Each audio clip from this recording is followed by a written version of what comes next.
Bueno, a mí me tocó hablar sobre el derecho humano a la educación. Cuando Krishnamurti decía que cada uno de nosotros somos el pasado acumulado y que el mundo es la extensión de nosotros mismos, sin duda también se refería a que el futuro puede construirse sobre la base de un aprendizaje liberador y no sobre el azar o el cálculo egoísta. Al proponer una educación para el siglo XXI, nos comprometemos a intentar eliminar las prácticas y los patrones de conductas sociales y culturales basados en la idea de inferioridad o superioridad entre las personas y a impulsar procesos de democratización que permitan erradicar la discriminación y la pobreza. Aprender significa adaptarse, cooperar y transformar el entorno. Es el proceso mediante el cual los cuerpos dialogan, proponen y disponen, y por ello constituye el principio organizador de toda sociedad y de toda biología. El aprendizaje implica siempre un cambio en el sistema nervioso del organismo y por lo tanto yendo más allá significa un cambio en todo el cuerpo, en la ecología y en los sueños, ya que nada existe separado de los procesos en que la vida se realiza. Saber que el aprendizaje es una función vital de esa magnitud constituye un hallazgo paradigmático, pues nos permite comprender por qué la educación está tratando con la trama misma de la vida y por qué debe ser dignificada y defendida. Los procesos de aprendizaje son inherentes a las personas, mas pueden ser también desarrollados y estimulados mediante la estructura cultural denominada educación. La educación potencia y dota de un sentido holístico al aprendizaje. Por esta razón, la educación constituye un referente de vida y más aún un estímulo de vida. La primera consecuencia de esta afirmación es que la educación tiene una legitimidad ética, filosófica y científica indubitable, y es por ello que el derecho a la educación no solo constituye una garantía para la humanidad, sino un fundamento para la ecología y el desarrollo. La segunda consecuencia destroza la anquilosada teoría dualística del derecho, en lo que toca específicamente al derecho a la educación. Efectivamente, la creencia en un derecho natural, por un lado, o en un derecho positivo, por otro, queda ahora definitivamente superada ante la tesis de que el derecho es una estructura de convalidación de la dignidad de la vida. El derecho humano así concebido no es principio, sino elemento en el lenguaje de la vida, y el derecho humano a la educación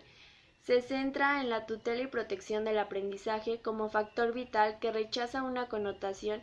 eficientista caracterizada por el derecho positivo, al igual que una connotación inmanentista y por lo tanto inmutable que caracteriza al derecho natural. Los derechos humanos tutelan ética y jurídicamente al aprendizaje. Me refiero, por supuesto, a un derecho superior que no define los procesos vitales, sino que los protege y que sin embargo también consiste en un proceso cognitivo, pues implica una acción reflexiva y práctica sobre el quehacer cotidiano. El aprendizaje es una actividad inevitable o más bien que al evitarse produce la extinción. Inevitable porque la acción conlleva el conocimiento y viceversa. Todo conocer es hacer. Entonces, que quien no hace no aprende. Y es por eso que la educación debe elevarse como un derecho humano que garantiza y eleva la vida a condición de aprendizaje. Esta concepción concuerda con la idea de devolverle a la educación sus propósitos fundamentales, aunque sabemos que el tránsito de la educación hacia los derechos humanos se encuentra en ciernes y debe enfrentar el duro embate de fuerzas refractarias que siguen considerando a la educación como un instrumento disciplinador del mercado,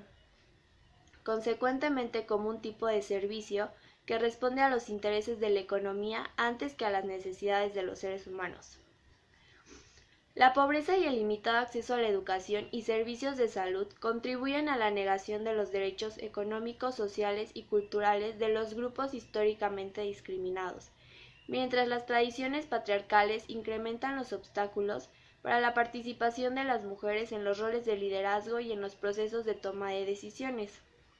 El marco de desigualdad y discriminación estructural que se encuentra en la base de los procesos de socialización y construcción de los estereotipos de género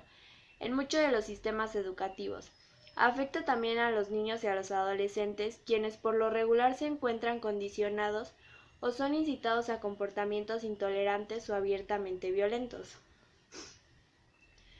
Examinar la construcción de la masculinidad en la institución escolar y el rol que éste juega en el proceso de desarrollo no es entonces simplemente un ejercicio analítico, sino que tiene implicaciones útiles y urgentes para mejorar la calidad de vida en cada país. El crecimiento económico no siempre lleva al desarrollo humano, ni la existencia de un buen presupuesto educativo garantiza que los recursos se inviertan en los más necesitados. Por consiguiente, es inapropiado proponer la realización del derecho a la educación como un condicionante de la eficiencia productiva o mercantil, puesto que el ingreso per cápita tampoco tiene una relación evidente con la equidad social, en especial en las economías periféricas. Esa perspectiva utilitarista lesiona la dignidad de las niñas, los adolescentes y las mujeres, porque invisibiliza sus necesidades y distrae los propósitos esenciales de la educación. Por ello ha fracasado como estrategia para elevar la conciencia en los gobiernos y en los organismos financieros y ha provocado el retraso y la negativa a modificar políticas públicas que validan y perpetúan la discriminación. Es obviamente cierto que los sistemas educativos deben cambiar sus fines y estrategias que no respondan a dignificar al ser humano, pero también es cierto que muchos de los grandes problemas de la educación no se encuentran en los sistemas escolares, sino en el entorno socioeconómico esencialmente discriminatorio. Esta es una de las razones que revelan los fracasos de las reformas educativas, con las que de modo velado se espera que la educación resuelva los problemas sociales y económicos que los políticos no han querido resolver. Se estima informalmente que en México existen 3.1 millones de jornaleros,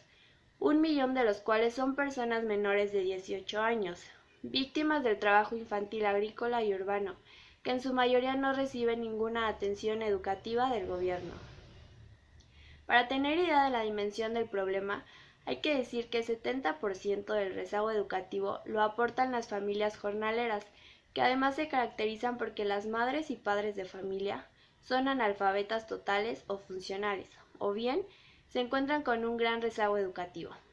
El matrimonio, embarazo y maternidad de las adolescentes constituye una amenaza directa contra sus oportunidades educativas, que se agravan ante la ausencia de programas de educación para la sexualidad que han recrudecido la pandemia del VIH e impiden la construcción de una masculinidad sensible, responsable y feliz. La protección de las niñas y las adolescentes contra las causas de exclusión relacionadas con la sexualidad y la violencia de género en la escuela no solo constituye una exigencia mundial